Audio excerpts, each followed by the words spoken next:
In my quest to defend Final Fantasy II from the haters, I learned about the Famitsu magazine of December 1988. On this magazine, Final Fantasy II is prominently featured on the cover. Inside, I found positive reviews, but now I need to translate it. I really need to learn Japanese.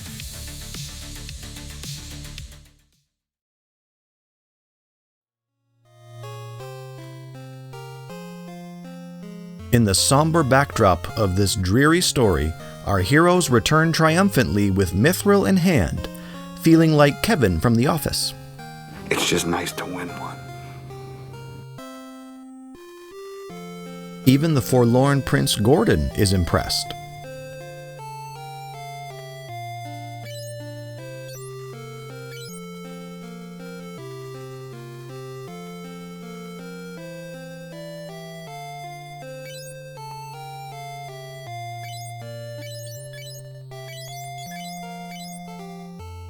And so, with the momentum of this victory, let's find out what Princess Hilda's next mission for us is.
As the town people before her have indicated, we are going after the Dreadnought next, a much taller order than going after the Mithril.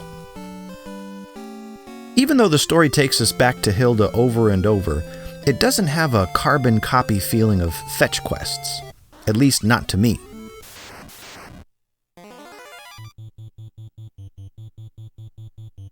While we were in Altair, I picked up the Blizzard spell for Maria. We're going to start building that up now.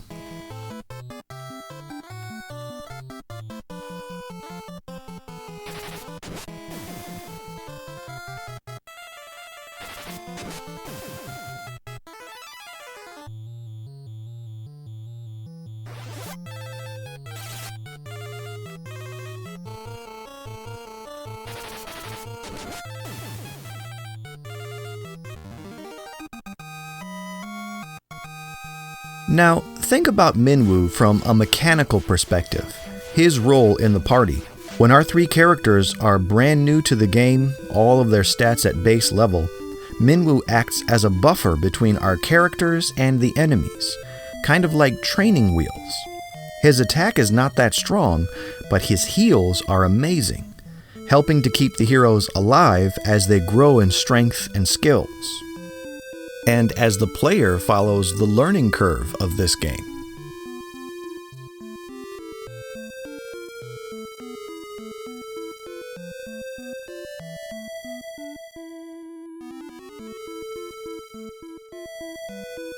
So to get to Bafsk, we head toward Poft and then continue heading northeast around the mountains. By the way, encountering a large pack of goblins is not that bad early in the game, because they, on average, drop the most gil out of all the enemies that you encounter on the world map, early on.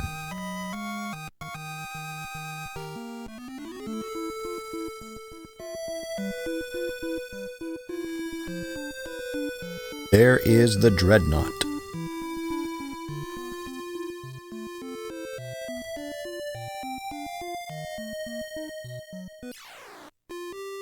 Here in the town of Bafsk, we have some offerings as far as our shops go, but the two things that I want to be sure to point out are the as soon as spell, which you would want to pick up as soon as possible and level up as soon as possible, along with the silver plate, which, like the copper plate compared to the bronze armor, is as good or better than even the mithril armor, and even cheaper to boot. Now, if you happen to come to Bafsk before obtaining the mithril, here is what you would find. A very quiet town. No one wants to speak to us.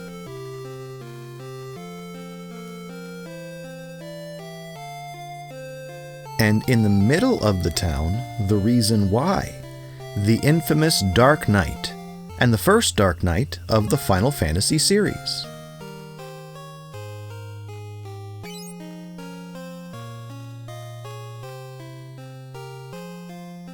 And over here is our fellow rebel, but he emphatically tells us that now is not the time to fraternize.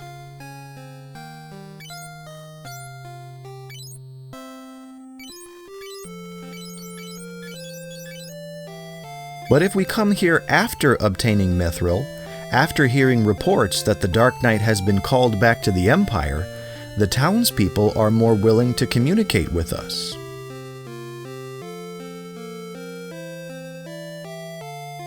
Even Imperial soldiers are willing to talk to us, because they are fed up with the Dark Knight's replacement, the infamous Borgin.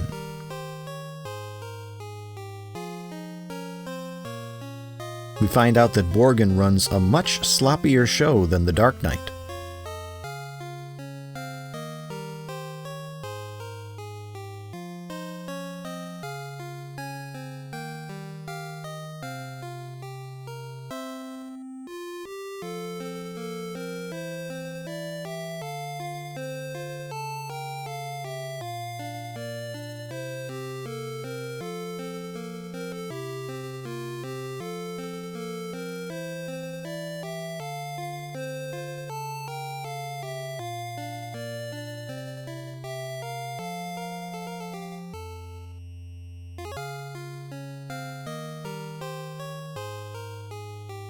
I'm just checking to see if I can pick a fight with him.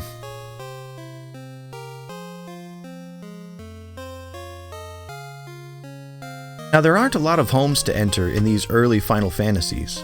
If there is a building to enter, it usually serves some sort of utility to the player.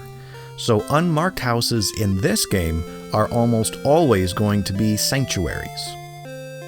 We are about to enter a dungeon, so we will rest up and save the game.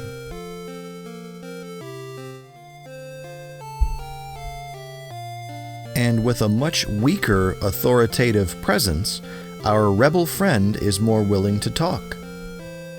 You can either use Wild Rose or Dreadnought to get him to identify himself clearly and progress the story.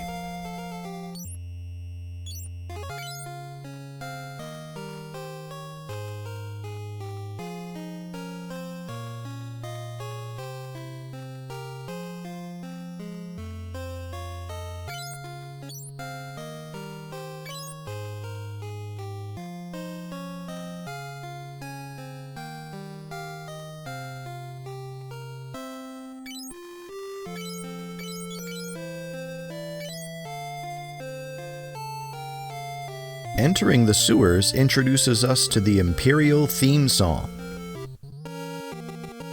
And in the sewers, we find a pretty straightforward dungeon, relatively speaking. Only 2 floors with a few nice treasures to find along the way. Here are the enemies that we may encounter, but keep in mind that when we fight a group of bombs, it is a bad idea to use a weak group attack, because that will cause all of them to self-destruct on their next action.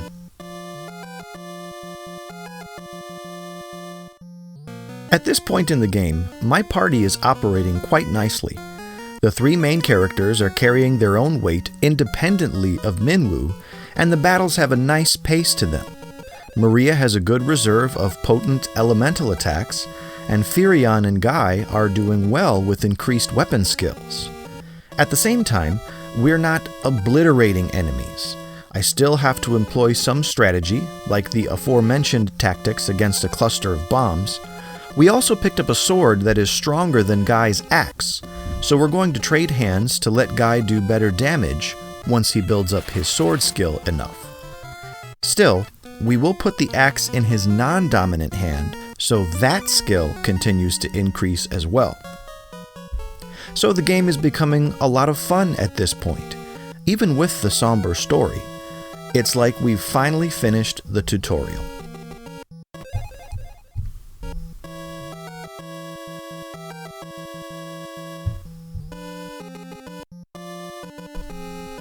This dungeon can be a bit of a maze, but there's really only 1 or 2 dead ends on each floor.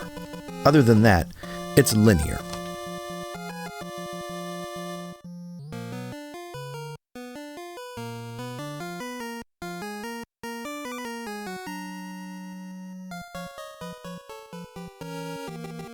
But at the end of this path, we have a very unpleasant surprise. The Dark Knight was never reassigned.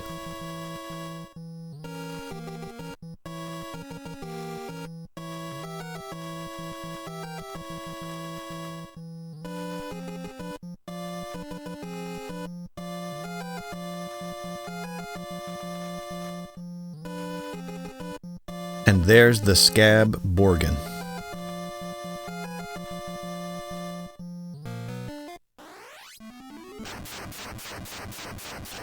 We were too late.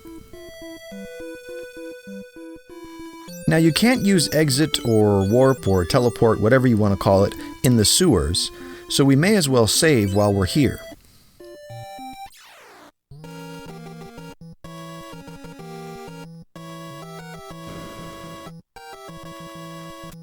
In this treasure chest, we have a key item.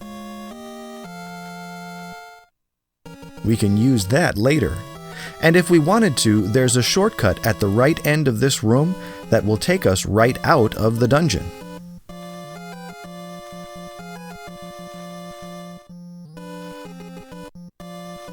But I want to continue growing my characters, so I'm going to hit the reset button, have a mini heart attack because I pushed the button too quickly and started a different file, and then confused myself thinking that I either forgot to save or somehow wiped the memory on my cartridge. Then I remembered the reset button takes you back to the file select screen, not the prologue that shows up when you first turn the game on. So once I collected myself, I reloaded my file and walked through the sewers, fighting enemies along the way and gaining in strength.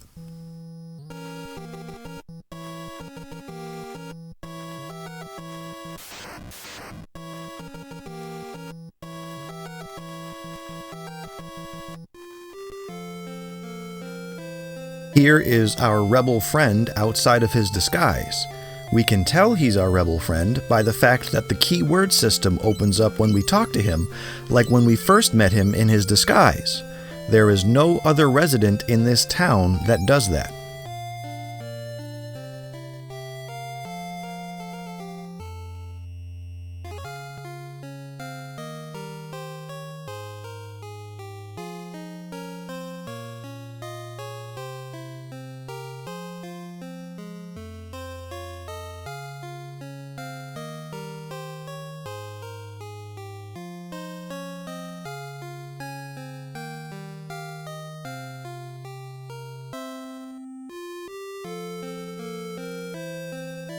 Based on the talk of the townsfolk, the completion of the Dreadnought does not bode well for the world. So now we hurry back towards Altair, stopping at each town along the way to make sure everyone is okay. Spoiler alert, everyone is not okay.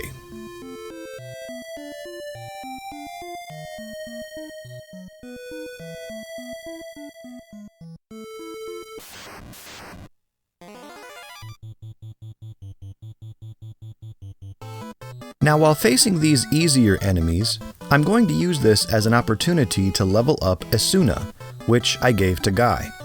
Esuna is another one of those abilities that can be utilized outside of battle effectively. But in order to heal many status effects in battle, we need to level it up.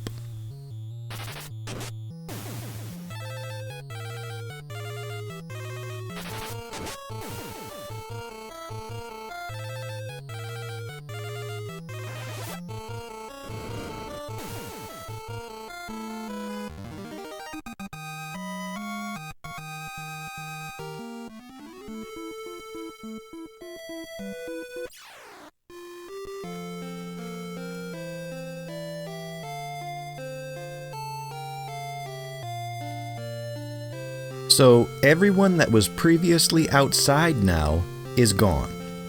Besides the lady who tells you what happened and the guy who will ferry you to Paloom, that's the only indicator that the Dreadnought was here. In future versions of the game, they added destructive visuals to the houses.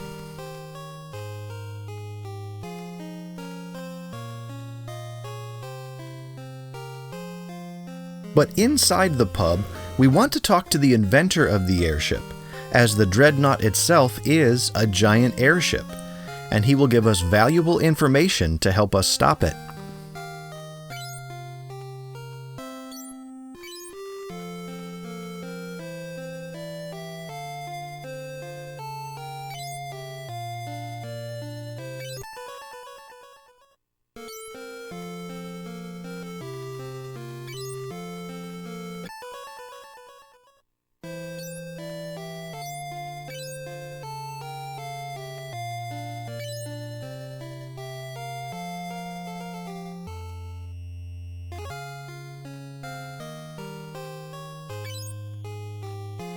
Now we could take the ferry back to Paloom, but instead I'm going to walk, because doing things that move the story forward rather than sitting in one spot to level up is a viable, underutilized, enjoyable option.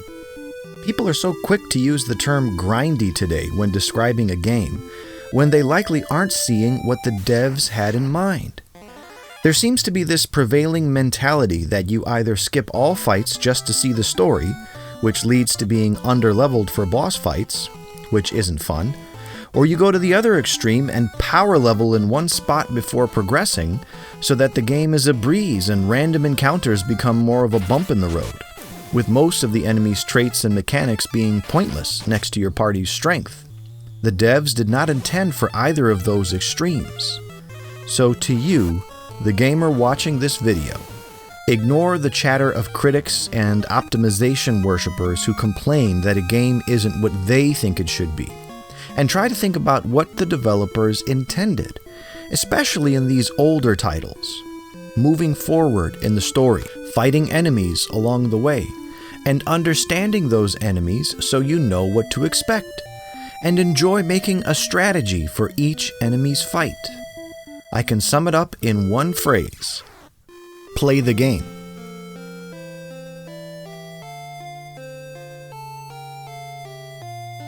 I prepaid for a ferry for the next trip.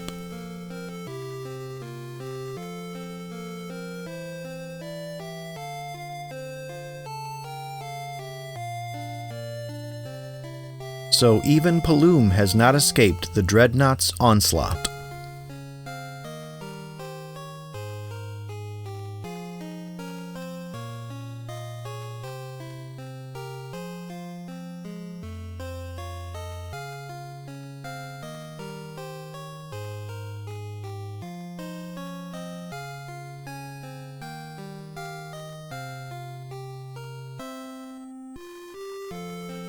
For only the second Final Fantasy, this has one of the darkest, serious stories of the series, mature in the true sense of the word.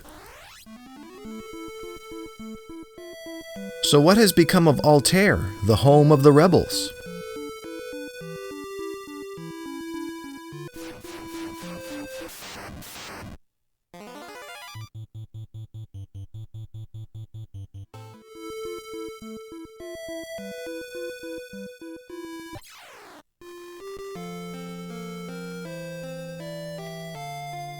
Another empty town, ravaged by the Dreadnought.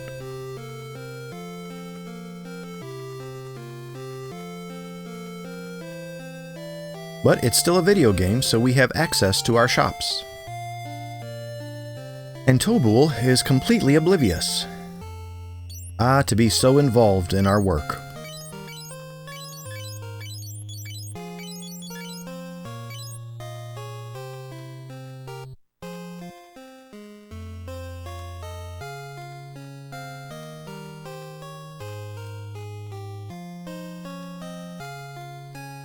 So thankfully, those who were in the rebel base survived.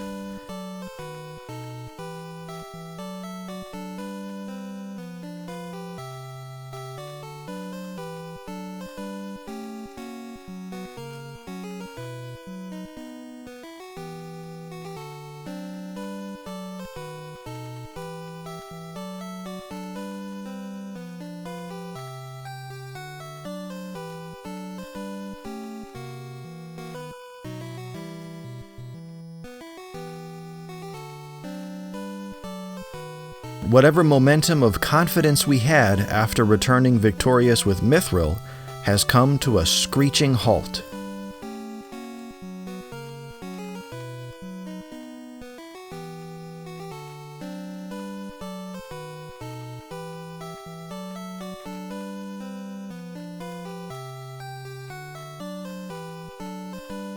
To make matters worse, the king's health has taken a turn.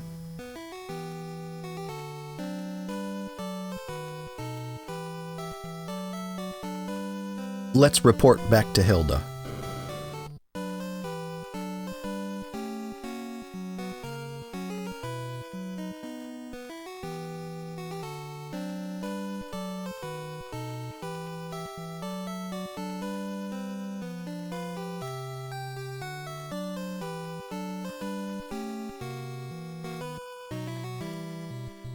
Aw, come on, give us a break, old man.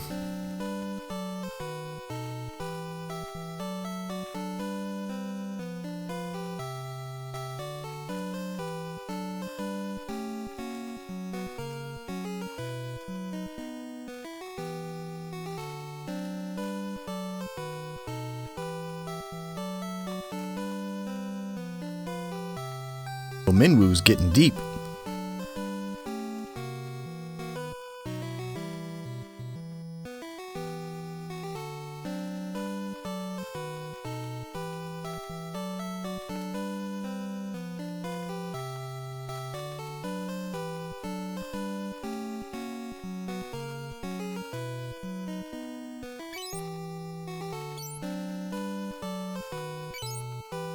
So, our heroes are strong enough now to go on without Minwu, but now more than ever they surely feel the weight of the world on their shoulders.